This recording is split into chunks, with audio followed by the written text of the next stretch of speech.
First up is an example of poor physical boundaries.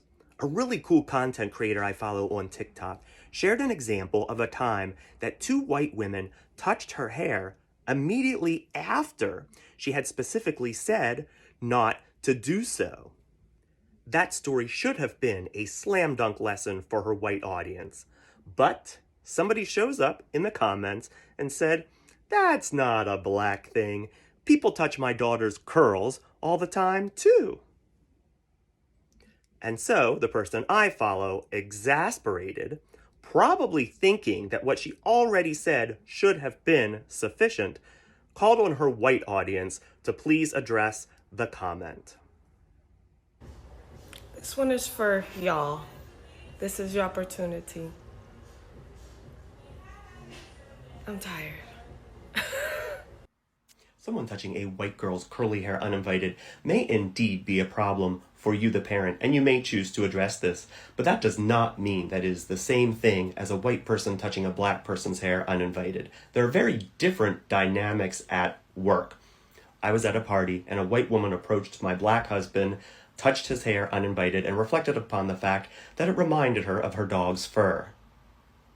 Apples and oranges. But here's the greater lesson, Allison. Here's what's expected of us out here on TikTok when we hear some advice and some coaching from black people and other people of color.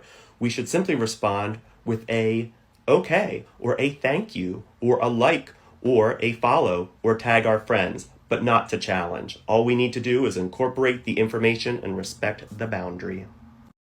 The next vid is unrelated. It's an example of poor boundaries in terms of metaphoric reach.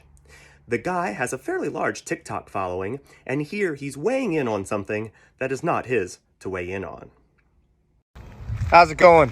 Listen, if you're black and you were born in America, you're not African American, you're just American. If you were born in Africa and you become an American citizen, well then you're African American. That's how that works. Now, I'm Irish and I'm proud of my heritage, but I was born here in America. I'm an American. Oh my gosh, that guy. The arrogance. And that's how that works. Anyway, this is what I said. Okay, I see what you're saying. Maybe in a vacuum, it makes a little sense, but here's what makes more sense. It doesn't matter what we think. We as white people should not be telling black people how to identify themselves. That is making us in a position of authority or superiority over them, which we should not be doing. It's particularly arrogant when we have not ourselves spent much time thinking about what it means to be white here in the United States, our own racial identity. One young white woman was furious with my response to that guy. She trolled the comments in all caps, being nasty. So far, she is the only person I have ever blocked on TikTok. She didn't simply disagree. She wasn't just being dense. She was being disruptive. One of the many things she said was, "We live in a free country, and I will not be told what I can and cannot talk about." Good fences make good neighbors. This applies here in the United States now more than ever, particularly in topics of race and racism. And for Tyler here, let me just say that yes, we should appreciate that we live in a country where we can say almost anything and we don't have to fear the government crashing through our door and dragging us off because we've disobeyed the government.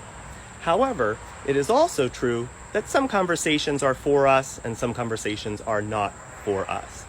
Meaning that white people with good boundaries make good neighbors to people of color.